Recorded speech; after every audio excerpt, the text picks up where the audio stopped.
Today on Airborne, Rick Perry lays out the avionics industry's position on the FAA's proposed rewrite of Part 145. Nexon Aerospace hints at its next remanufacturing project, and political entertainment at the second NBAA General Session. I'm Ashley Hale. Welcome to Airborne on Aero-TV. Coming to you from the 65th Annual NBAA Convention. Thanks for joining us. When it comes to the FAA's proposed rewrite of Part 145 repair station rules, the avionics industry certainly has a lot of skin in the game. At the NBAA conference Wednesday, AEA Vice President for Government Industry Affairs talked with ANN's Jim Campbell about the industry's position on the proposed new rules. The challenge we have is that here at NBAA in particular, we have 4,500 repair stations worldwide, and this industry here represents about, give or take, close to 1,000 of them. Typically specialty shops doing some test and inspection required by 145. If this rule goes through as written right now, as it's proposed, the rule becomes effective 60 days after the final rule is published. 2 years after that, if the FAA doesn't get around to service you, you close your business. There is no transition for you. You have to submit a brand new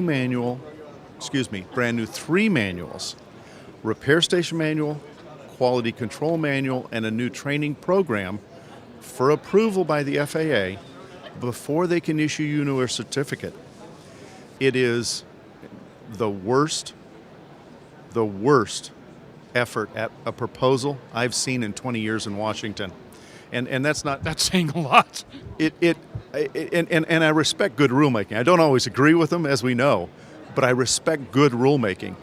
This one's not good rulemaking.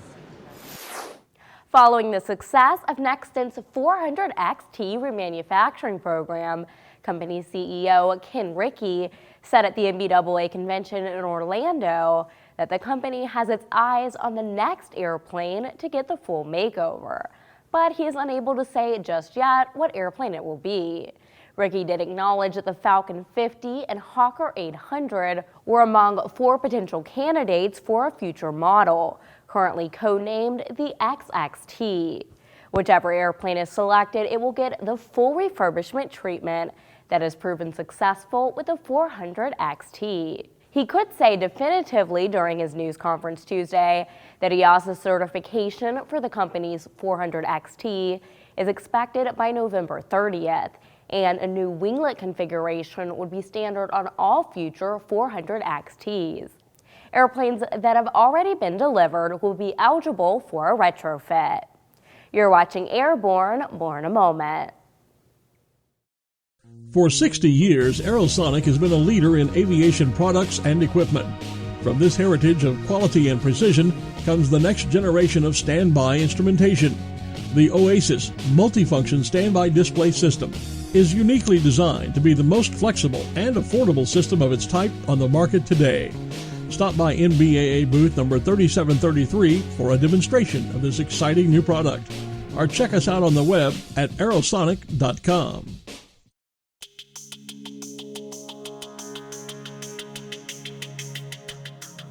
You've heard the expression, the pen is mightier than the sword. At True North, we say, the stylus is mightier than the handset.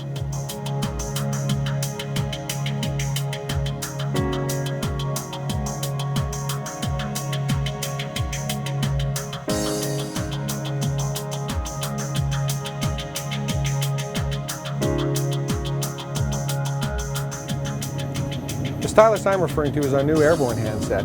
It resembles other Airborne handsets like a Ferrari resembles a Fiat, and its differences go way beyond its striking good looks.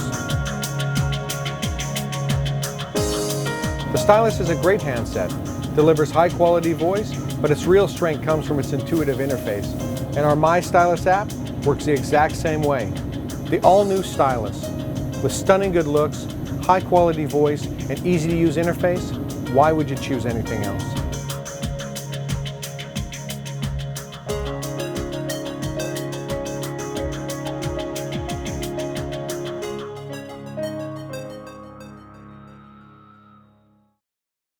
Meet SAM, the new 2-inch standby attitude module from Mid-Continent Instruments in Avionics. SAM offers selectable horizontal and vertical orientation like no other, guaranteeing the perfect fit within any panel. Learn more at flysam.com.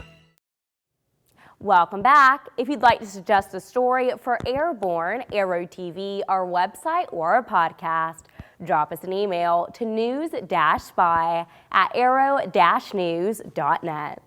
Well, it's no secret that there have been some recent changes at EAA. But what does it mean for the organization? Jack Pelton, who was recently named chairman of the board and who has taken over the duties of CEO on an acting basis, told ANN at the NBAA convention that there will be some short-term and long-term changes coming for the organization. You know, really the near-term future is just better communication. I think the direction of EA, as far as what we've been trying to do to be more inclusive, to really reach out to what we refer to as aviation enthusiasts, which is not only the pilots and not only the individual communities within EA, but to make sure that it's something that anybody would want to be a part of. That does require some change. I mean, some of the changes, we have to be able to fund this organization. And people have groused about the commercialization in their perception about what EA is about. And what our goal is to help educate people on understanding that as a membership organization, the programs we are trying to deliver far exceed from a cost standpoint what a membership cost is. And one of the things that funds that is AirVenture. And AirVenture is dependent on an awful lot of companies that you see here and other places renting booth space and selling their wares to all the folks that show up. So we've got to make sure we just continue to communicate. We're not moving away from any group. That's not our intent. Our intent is to keep everybody inside of aviation, whether it be a home builder, a warbird, a vintage, an IAC, an ultralight LSA movement, or anybody that's a part of those groups as part of EA. Keep them engaged. An airplane, as you know, is an assembly of parts. And during this week's NBAA convention, there have been several announcements about the parts that will make up the new Kestrel turboprop. Up front, providing the thrust of the airplane will be a new prop developed by Hartzell Propeller.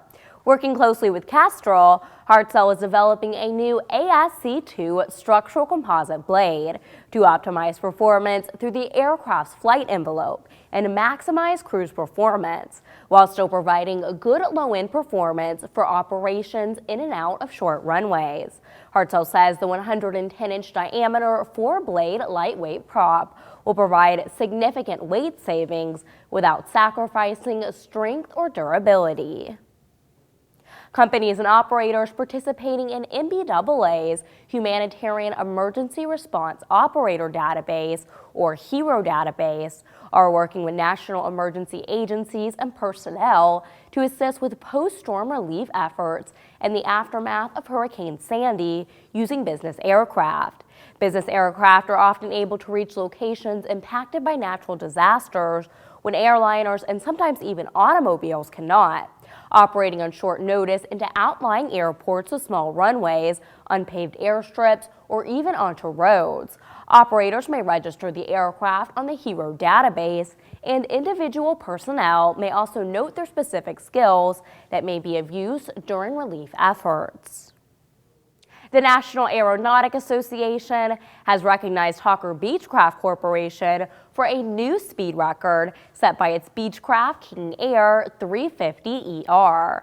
Jonathan Gaffney, president of the NAA, awarded the company with the official certificate at the 2012 NBAA Annual Convention in Orlando. The airplane set the record for speed over a recognized course during a September 11th flight at 276.3 miles per hour from Luxor, Egypt to Nairobi, Kenya. It is a new world record sanctioned by both the NAA and the Fédération Aéronautique Internationale in Switzerland. Finally today on Airborne, the second general session held Wednesday was a mix of aviation and politics. including 2 guests who have almost become fixtures at the NBAA convention. Tom Patton has that story. Ashley, it's pretty difficult to pick a highlight from the second general session because it was all pretty interesting. The session featured a panel discussion with 4 of the remaining Tuskegee Airmen who received the Meritorious Service to Aviation Award for 2012. We also heard from author Regina Whitman-Bucher, whose as yet unpublished book is written from her father's accounts of flying a C-47 during the Second World War.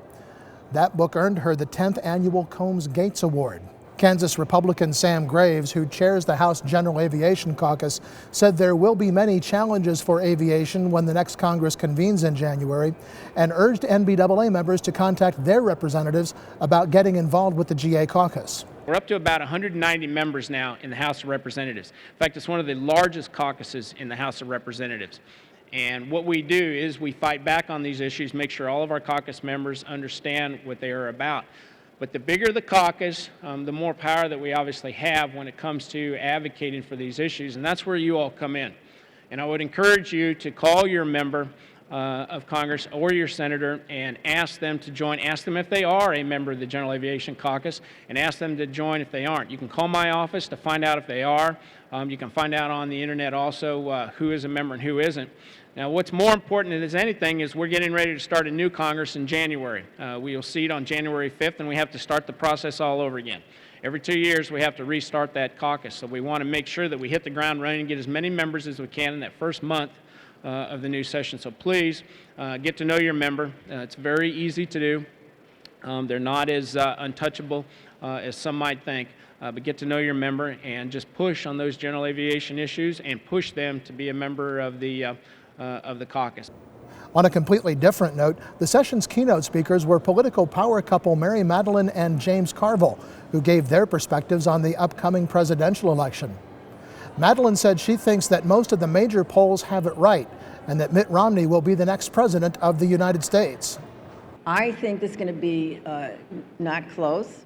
I know I'm in the minority, but I think it's going to be our version of a 21st century blowout, which is 3 to 5 points, probably 51, 46, somewhere in there.